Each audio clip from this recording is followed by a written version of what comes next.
Selamat malam pencinta musik Indonesia. Ya, malam ini kami bersama Bang Tagor.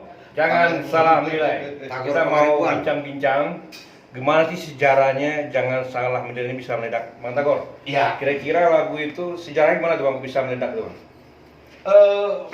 Itu sebenarnya ini semua di luar daripada dugaan lah, ya kan, yang saya juga hampir kayak mimpi aja lagu ini sebenarnya. Memang yang jelas ini campur tangan yang maha kuasa lah, gitu ya.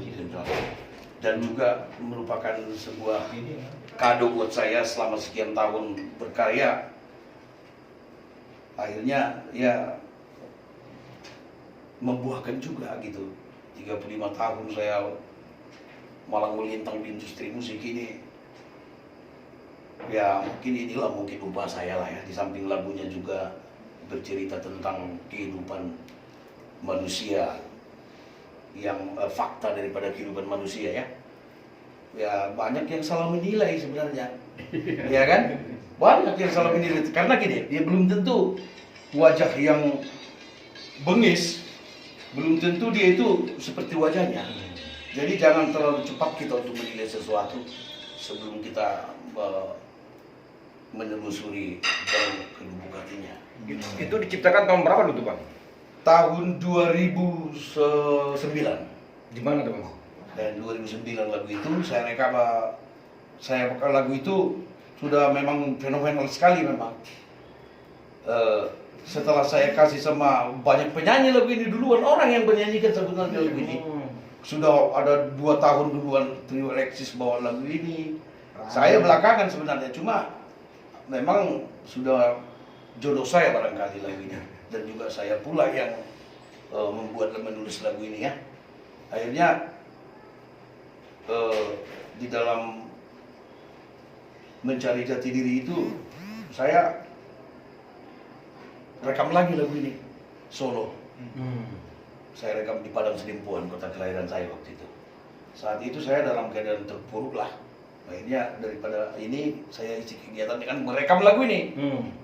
Saya rekam, terus ya namanya juga iseng ya, jujur aja. Terus saya balik ke Jakarta, datang Bragiri Record. Bragiri Record, diambil lagu ini. Bang Jadi Bang Pak Pinsar Silalahi. Labelnya Bragiri dan juga dia bosnya global juga musik ya. Itu tahun berapa tuh Bang? Bragiri? Tahun 2016. 16? Bukan, 2014. 2014 lah lagu ini dia sudah inilah. Dia dikeluarkan, dipasarkan lah. Pertama melalui NSP. NSP dulu. Nada pribadi ya. Saya sudah nggak tahu lagi perkembangannya setelah sekian tahun, gitu. Tahu ternyata kurang lebih 2017, 2-3 tahun kemudian, 2015, tahu-tahu lagu ini masuk dalam nominasi 10 besar. 10 besar di RBT. RBT Telkomsel. Ya, NSP. Dan hampir seperempat rakyat Indonesia pakai RBT apa nih NSP-nya ini. Yang tidak saya tahu, saya nggak tahu itu.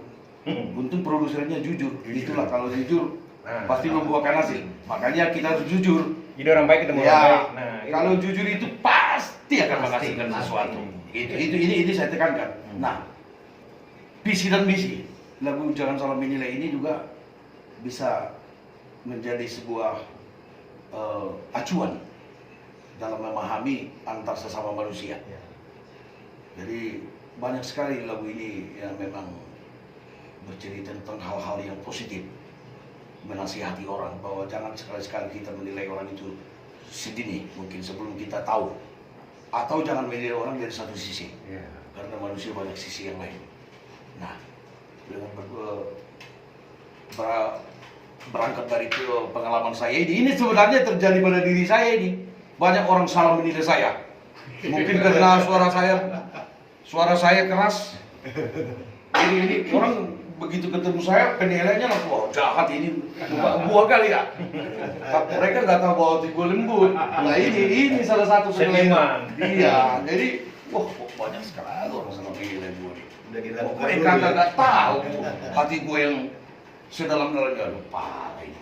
Kenapa bisa begitu ya, hanya kutuangkan ke dalam lagu. Tetapi kualihkan ke tema cinta. Sebenarnya ini adalah kehidupan sehari-hari. Nah, aku tulis, kupelesetkan ke tema cinta. Akhirnya dan berdoa lah, yang jelas berdoa. Tuhan menjawab doa saya di tahun 2014 lagu ini meledak. Luar biasa. Sampai detik ini Pas meledak itu yang nyanyiin siapa itu, Bang? saya. Oh, Beliau takut sendiri, saya beliau ya. sendiri. Itu ada di tangan saya. Waduh ratusan yang cover berbagai suara yang bagus, banyak banget yang bagus suaranya. Iya. Eh, Sampai anak-anak muda tetap semua ya. saya juga yang dipilih yang Maha Kuasa menjadi jodoh dan menjadi ikon. Nah, ini menjadi pelajaran lah buat kita semua. Jangan salah menilai lah. Produsernya Pak Binsar itu. Produsernya bukan, sebenarnya bukan. Produsernya teman saya juga, adik-adik perempuan, Tini Elisa. Salah satu kampung dengan saya. Dia yang produser. Jadi baru dialihkan ke Pak Binsar gitu. Ini juga kawan seperjuangan ini. Adikku ini, si Tini Elisa ini. Dia penyanyi juga, orang sama-sama satu kampung dengan saya. Dia produsernya ini sebenarnya. Dan dia juga dapat setiap bulan dari sini 10 juta. Sampai detik ini. Berarti ada pernah setimpun untuk menyanyi, Bang ya? Banyak. Banyak ya? Ada lah. Saya sekolah di sana loh, tapi nggak ketemu penyanyi pernah setimpun. Saya salah Tapi satu rata-rata setimpun. lagu yang dangdut, banyak penyanyi di Sidimpuan. Tapi ya penyanyi gimana lah, seorang dusun ya kan, itu kan termasuk kota kecil ya kalau Sidimpuan itu. Ada dulu waktu saya kecil-kecil, saya suka nyanyi itu Bang Lupis itu, ya Bang Obat itu. Iya, Ingat ya? dekat rumah itu. Saya itu tetangga saya itu. Itu. Lagu ketanimu itu. balun-balun bide nang sariolo, bola sembalun daer kota kowari. Kita marungan, kita tuh si piro, tengket motor bu si bual-buali. Itu model-model simpul seperti itu. Nah, saya kan juara festival saya, dulu kan memang udah orang festival saya.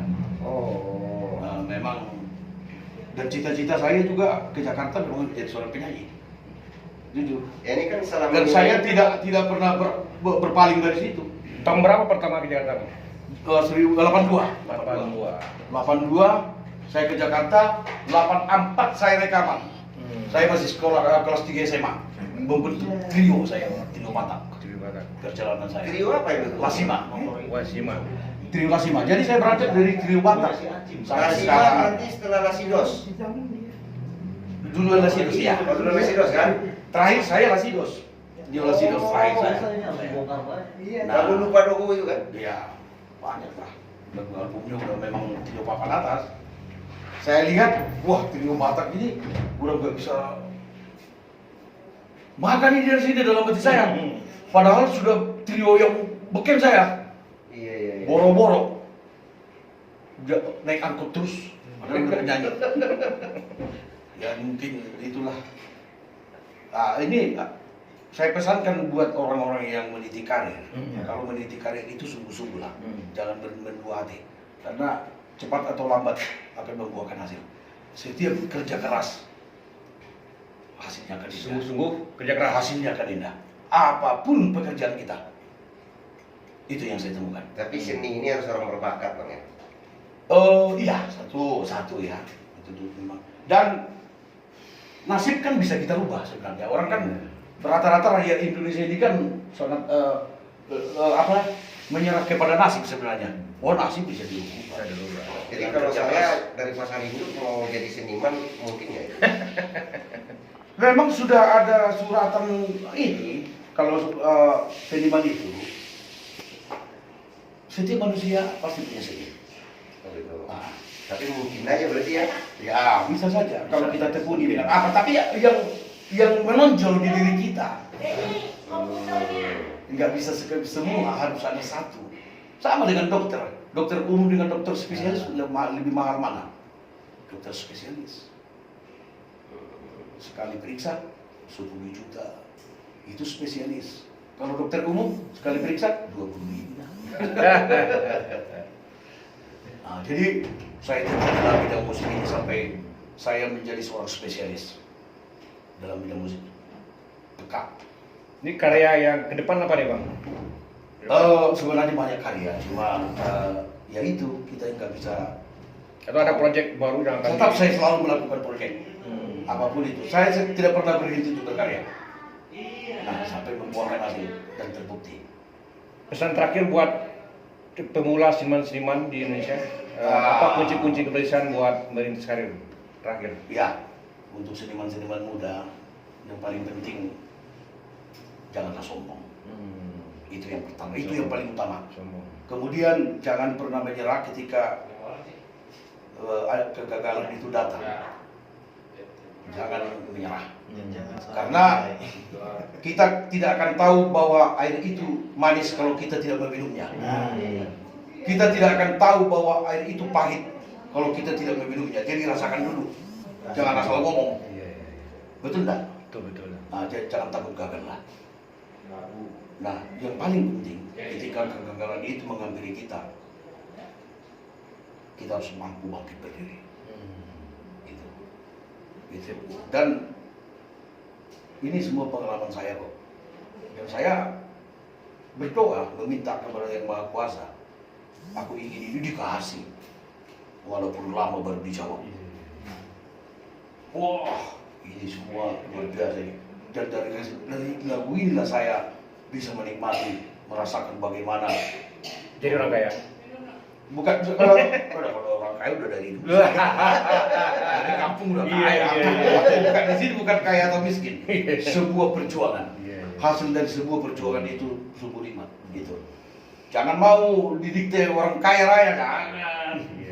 Kita harus, kan kita diberikan skill, diberikan sebuah keahlian oleh Yang Maha Kuasa.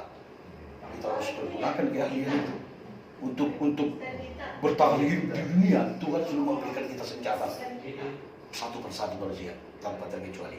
Bagaimana kita mempergunakan senjata itu dengan tepat sasaran. Oke? Oke, sip. Makasih. Pencinta musik Indonesia, sukses tuh Bang Tagor. Terima kasih. Iya. Nantikan tayangan berikutnya.